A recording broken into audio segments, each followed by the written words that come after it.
Hello বন্ধুরা, আমি সুস্মিতা।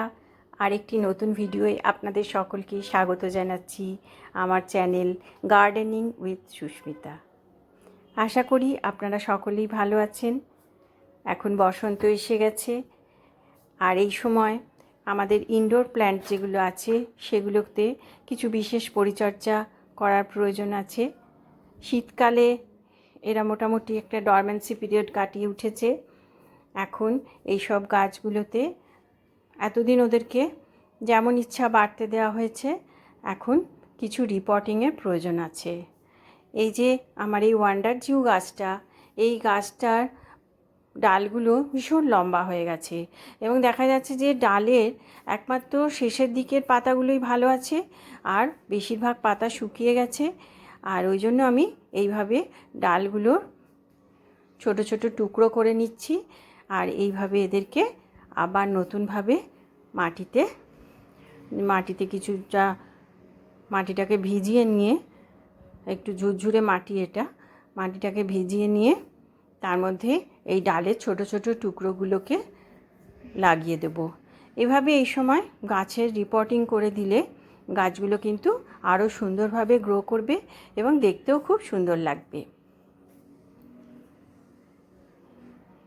এই সময় যেসব ইনডোর প্ল্যান্ট আমাদের ঘরের ভেতর থাকে তাদেরকে আমরা সকালের দিকে, সকাল 10টা সাড়ে 10টা অবধি হালকা রোদের মধ্যে তাদেরকে রাখতে হবে। বেলার দিকে রোদ দেওয়া যাবে না, ছাওয়ার দিকে রাখলেই ভালো হবে।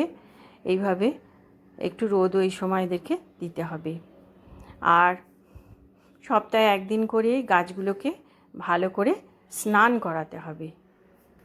শাওয়ারের তলায় রেখে যদি গাছগুলোকে ভালো করে এখন ভিজিয়ে দেওয়া যায়, অবশ্যই গাছে গোড়ায় যেন জল না জমে সেটাও দেখতে হবে, তাহলে এই সময় গাছের গ্রোথটা খুব সুন্দর হয়। এইভাবে সব ডালগুলোকে লাগিয়ে দেওয়ার পর দেখতেও সুন্দর লাগছে, আর গাছের গ্রোথটাও দেখবেন খুব সুন্দর হবে।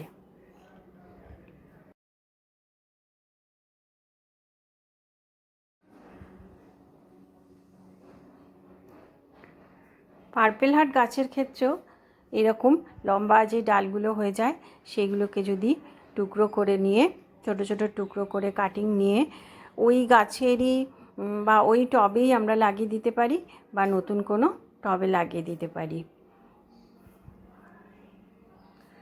আর এই সময় ভালো করে গাছগুলোকে, ইনডোর প্ল্যান্টগুলোকে দেখতে হবে যে গাছে কোনো মিলিবাগের অ্যাটাক হয়েছে কি না। এই সময় খুব মিলিবাগের অ্যাটাক হয়। আমার এই অ্যাগ্লোনিমা গাছটায় মিলিবাগের অ্যাটাক হয়েছিল, আর সেই কারণে আমি এখানে কিছু পরিচর্যা করলাম। মিলিবাগটাকে প্রথমে পরিষ্কার করে নিয়ে, জল দিয়ে পরিষ্কার করে, তারপর এখানে নিম অয়েল আর তার সঙ্গে একটু শ্যাম্পু মিশিয়ে সেইটাকে ভালোভাবে গাছের যেখানে যেখানে মিলিবাগ হয়েছে সেই সব জায়গাগুলো ওই জলটা দিয়ে ধুয়ে দিলাম, ওই মিশ্রণ দিয়ে জায়গাটা পরিষ্কার করে ধুয়ে দিলাম। এছাড়া সমস্ত গাছে এই মিশ্রণটা দিয়ে স্প্রেও করে দিলাম। এর ফলে গাছে যে মিলিবাগের আক্রমণ হয়েছিল তার হাত থেকেও গাছকে রক্ষা করা গেল। আর এই রকম নিম অয়েল স্প্রেটা সপ্তাহে একদিন করে এই সময় করে দিতে হবে।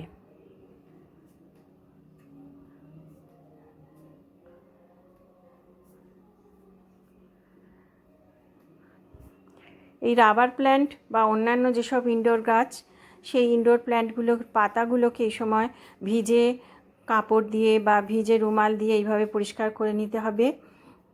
আর পুরো গাছটাকে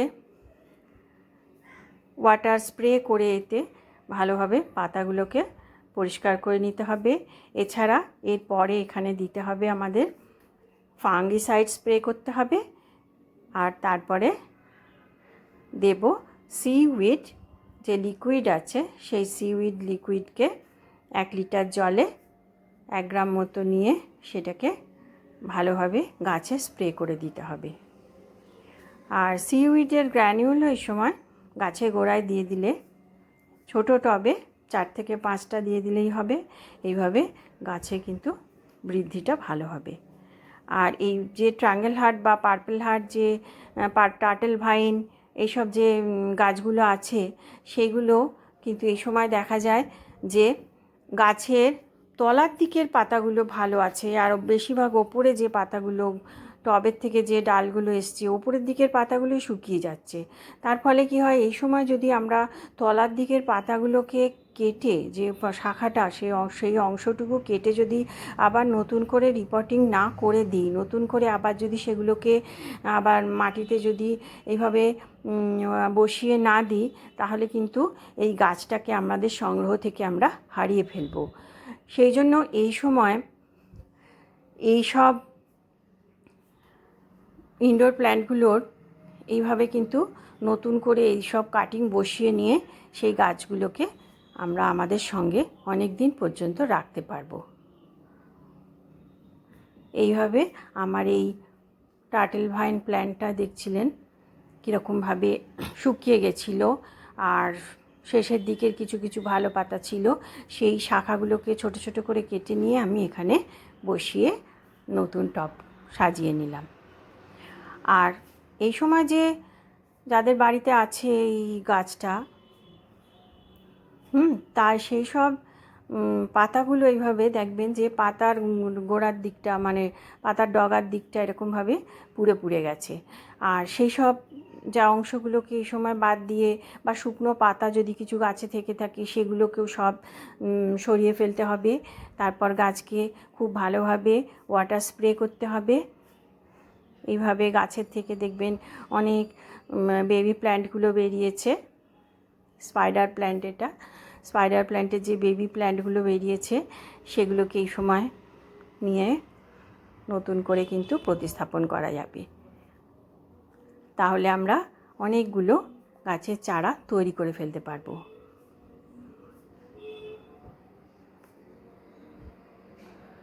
আর গাছে এই সময় কি খাবার দেবেন, সেই ক্ষেত্রে আমার যেটা পছন্দ সেটা হচ্ছে সিউইডের যে লিকুইড আছে সেটাকে, লিকুইড সিউইডটাকে স্প্রে করে দেওয়া।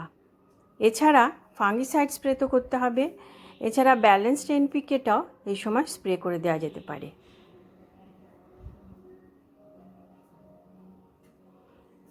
আর ইনডোর প্ল্যান্টে যেহেতু গরম পড়ে গেছে, এই সময় রোজই জল দিতে হবে অল্প পরিমাণে। এখানে আমি স্পাইডার প্ল্যান্টের একটা যে বেবি প্ল্যান্ট বেরিয়েছে সেইটাকে গাছের থেকে খুলে নিলাম, নিয়ে এখানে নতুন করে প্রতিস্থাপন করছি।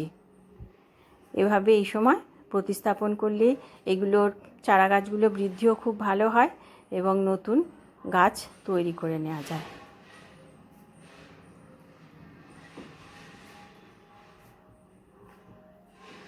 ইনডোর প্ল্যান্ট, এই স্পাইডার প্ল্যান্টগুলো ছোট কফি মগে রেখে আমরা ঘরের সৌন্দর্য বৃদ্ধি করতে পারি। আর এই সময় সমস্ত ইনডোর প্ল্যান্টকে হালকা রোদে সকালের দিকে দিতে হবে। এই প্ল্যান্টটা দেখুন, একটা ফিলোডেন্ড্রন নিয়ন প্ল্যান্ট, খুব সুন্দর গ্রোথ নিয়েছে, আর সিঙ্গোনিয়ামের ভ্যারাইটি। এছাড়া অরেলিয়া প্ল্যান্টও আছে। আচ্ছা বন্ধুরা, আজকের ভিডিওটি এখানেই শেষ করছি।